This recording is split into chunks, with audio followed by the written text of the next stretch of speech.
A gente falou ontem sobre a atuação do Ministério Público de São Paulo e ele atacou de novo. A promotoria ajuizou nessa quarta-feira uma ação de improbidade administrativa contra o ex-governador Geraldo Alckmin, candidato à presidência pelo PSDB. Tucano é acusado de receber 7 milhões e 800 mil reais da Odebrecht por meio de Caixa 2 na campanha de 2014. O Ministério Público pede que Alckmin seja condenado a suspensão dos seus direitos políticos, perda de valores ilicitamente acrescidos e pagamento de uma multa. Os promotores do caso afirmam ter provas de um encontro entre o tesoureiro da campanha, Marcos Monteiro, e executivos da Odebrecht. A assessoria de Geraldo Alckmin nega as acusações e faz críticas ao Ministério Público. Segundo a defesa do Tucano, aspas, não há fato novo no caso, apenas uma conclusão equivocada. Vera, porém, a despeito de qualquer coisa, é mais um desgaste, né? É um desgaste para a campanha, cerca de 30 dias das urnas, né? É um desgaste para a campanha. Geraldo Alckmin certamente tem de explicar. Marcos Monteiro é uma figura controversa do Tucanato, que tinha esse papel de tesoureiro e tudo isso tem de ser investigado. Ontem eu fiz uma observação aqui quanto ao calendário estabelecido pelo Ministério Público Paulista, que atingiu não só Alckmin, mas 2 vezes o Fernando Haddad e também o João Dória às vésperas da eleição, achando que essas investigações todas, por estarem há tanto tempo já, a delação da Odebrecht é antiga, a delação da UTC é mais antiga ainda, é quase da pré-história da Lava Jato, aquela que atingiu o Haddad, que tudo isso poderia ter sido feito antes desse período eminentemente eleitoral, para que não pese sobre a acusação nenhuma conotação de que é eleitoreira, de que visa atingir os políticos envolvidos e fazer brilhar eco para os promotores.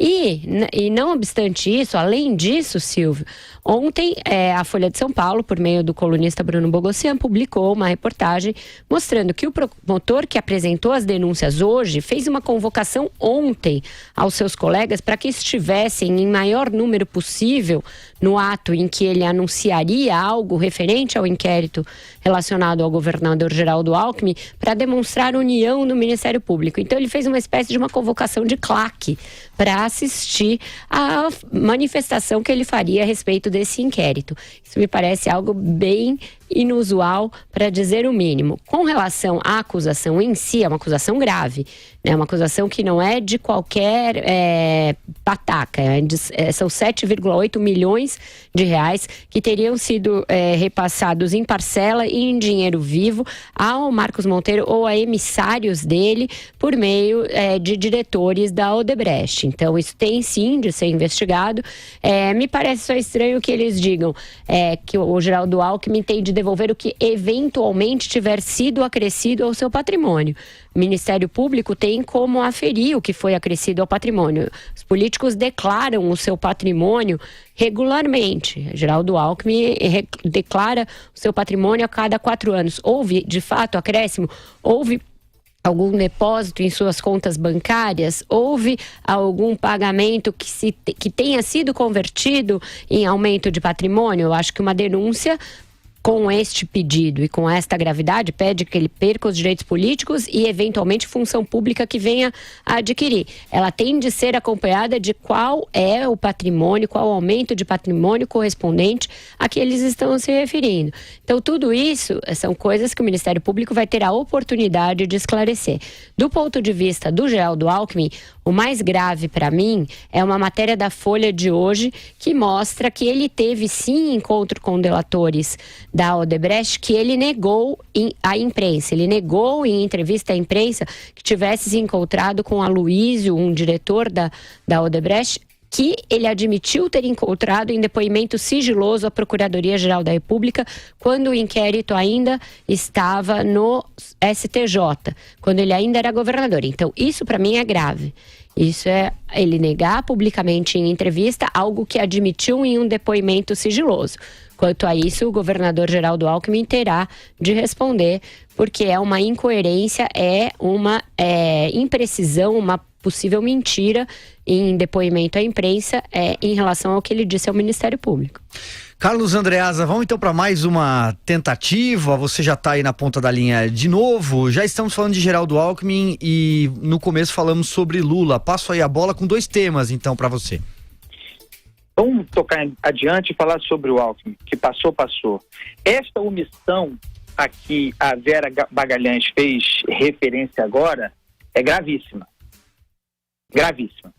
A acusação do Ministério Público, essa que ajuizou a ação de improbidade administrativa contra o Alckmin, é gravíssima, porém pobre, fraca.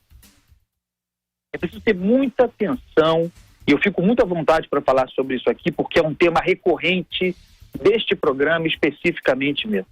A politização do Ministério Público. Se comportando como um partido político, sinto muito em dizer isso, porque certamente não é a maioria, mas grupos influentes. Esse pedido, essa ação, propõe a suspensão dos direitos políticos do Alckmin. Há há 30 dias da eleição, com base em delações premiadas. Exclusivamente em delações premiadas. É o mesmo caso do Fernando Haddad, de que tratamos aqui ontem. E há vários outros. Tudo imediatamente vazado para a imprensa. Não é possível, mesmo havendo elementos para investigação, e tem de ser investigado, que se jogue no ventilador uma acusação dessa gravidade há 30 dias da eleição, sem substância, com essa quantidade incrível de puxadinhos de ilações relativamente a, inclusive, enriquecimento ilícito do sujeito, conforme exatamente disse a Vera agora. Então, o governador colabora para esse cenário, o ex-governador, ao omitir o encontro com os executivos das empreiteiras. Mas isso é suficiente? A palavra de quem está encalacrado é suficiente? E aí a gente chega a esse ponto grotesco de um promotor convocar uma espécie de convenção do partido, avisar e fará uma coletiva para anunciar as providências que ajuiza contra um candidato à presidência da República, de quem pede a suspensão nada mais nada menos dos direitos políticos. Gostaria de ter presente comigo a maior parte da turma, dos colegas, para mostrarmos união, nós do Ministério Público, nesse momento difícil. Não dá. É grave.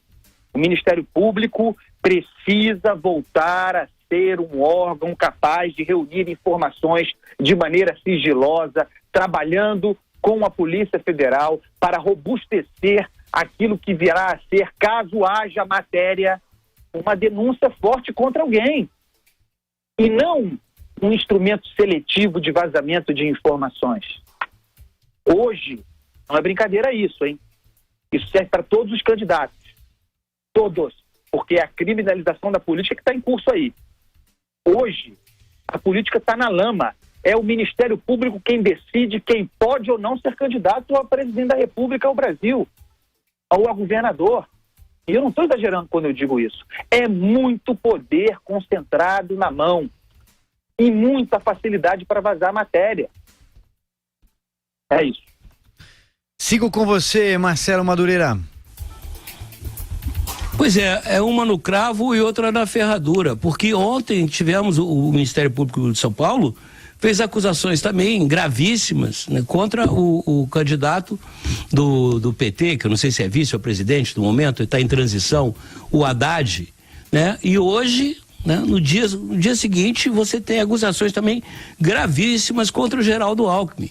É mais um fato que eu vou ter que explicar para o meu amigo aí da multinacional, inexplicável, né? Porque o Ministério Público teve tanto tempo para fazer investigações, para fazer, de repente, agora, né, às vésperas da eleição, coloca essas questões, coloca essas acusações gravíssimas, né, para a sociedade, né, convoca, né, é uma coisa a vaidade é uma coisa inacreditável, né? É impressionante. Não sei se é comício ou não sei se é exibição mesmo, Andreasa, de vaidade, pavonice, porque isso... Eu não vou entrar no mérito das acusações, né? Não vou nem entrar na questão que o Andreasa colocou, aliás, muito bem, quer dizer, a origem das acusações, se tem consistência ou não, se faz sentido, né, usar esse tipo de acusação ou não. Agora, eu só pego o calendário, eu tiro a folhinha do bolso, né, e olha, nós estamos no dia 5 de setembro, né? Às vésperas das eleições, você pega 2 candidatos importantes que você estava investigando, o Haddad desde 2015, se não me engano, e aí você pega e faz essas acusações. Qual é o sentido disso? Né? Qual é o propósito disso? A princípio, eu só consigo ver uma coisa: tumultuar o processo, aumentar o nível de insegurança num país em que você está numa situação gravíssima.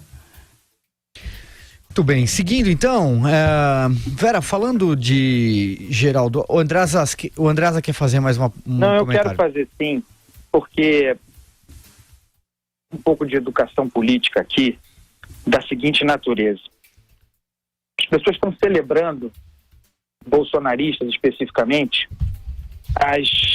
esses movimentos por improbidade contra o Fernando Haddad e o Geraldo Alckmin. E nós queremos que sejam investigados como eles. Mas não pensem que o Jair Bolsonaro está livre dessa senha persecutória do Ministério Público.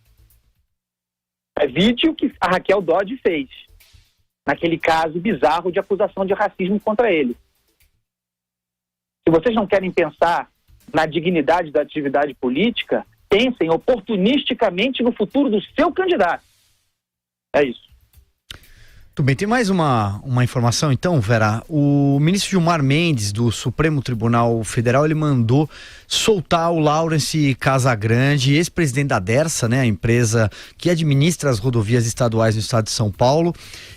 Ele havia sido preso em junho pela Justiça Federal numa operação da PF que apura desvios nas obras do Rodoanel. Algo que eu lembro também é o próprio Geraldo Alckmin defendendo o Laurence durante aquela entrevista no Jornal Nacional, e esse é um tema caríssimo também para a campanha dele. Para a gente seguir mais um pouquinho aqui falando da campanha tucana. Exatamente, é um outro calcanhar de Aquiles do Geraldo Alckmin no quesito corrupção.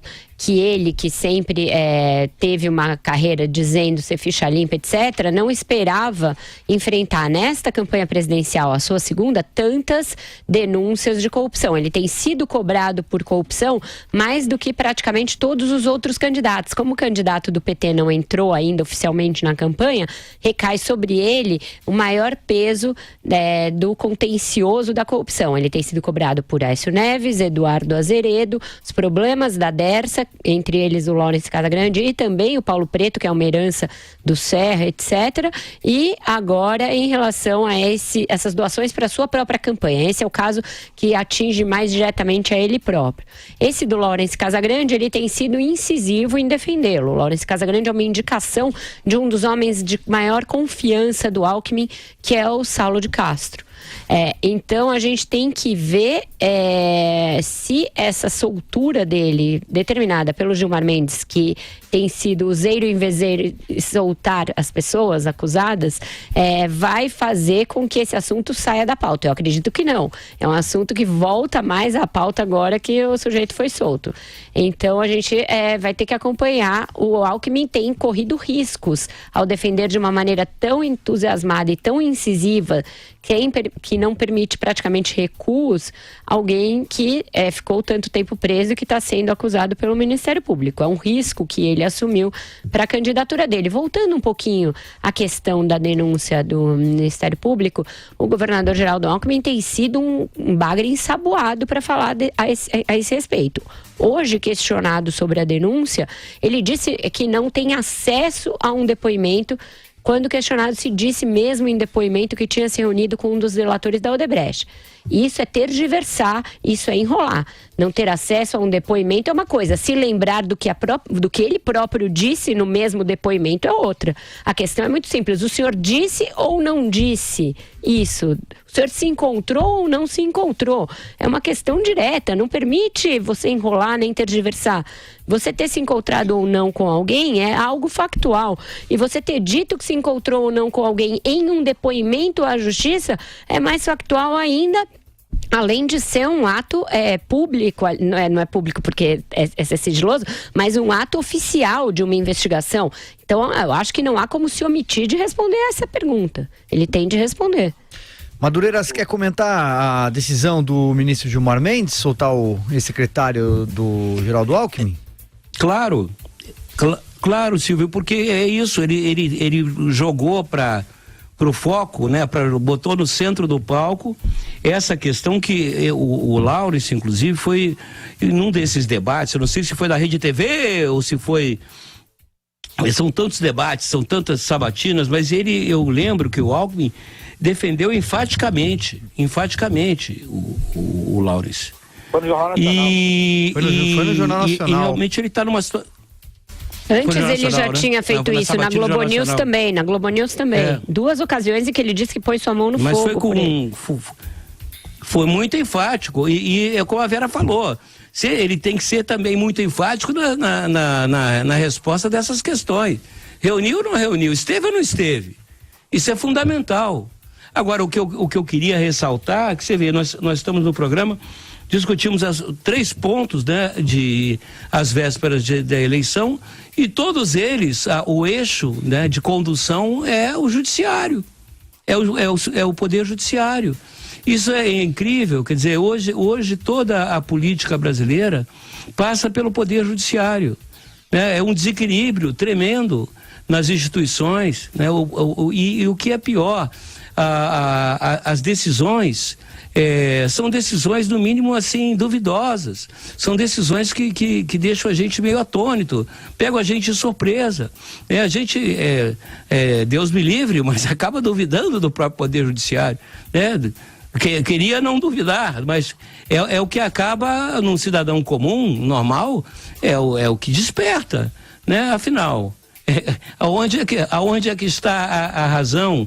Onde é que está o bom senso? Como é que a gente vai sair dessa? Porque é isso que incomoda o dia a dia daqueles que estão desempregados, do pequeno empresário, ou mesmo do grande empresário, enfim, da população brasileira que está se batendo aí, né? E a sensação que a gente tem é que esses camaradas não têm noção do que está existindo na vida real. Porque, claro, né, lá no dia 20, o contra-cheque, o olerite deles bate inteiro na conta, né? E é gordo. Mas o resto do Brasil não está assim, não. Né? O resto do Brasil vive não só a insegurança real das ruas, dos assaltos, da violência, vive essa insegurança jurídica tremenda, né? E que isso transborda para os próprios candidatos, né? Vou votar nesse candidato ou não vou votar, afinal, ele é corrupto ou não é? Ele está no esquema ou não está? Cara, só para aquele negócio do chacrinha, né? Eu vim para confundir, né? Não vim para explicar. É o país do chacrinha, o tropicalismo levado às últimas consequências. Sigo com você, Carlos Andreasa. É o reino da insegurança jurídica, de que eu falo tanto aqui.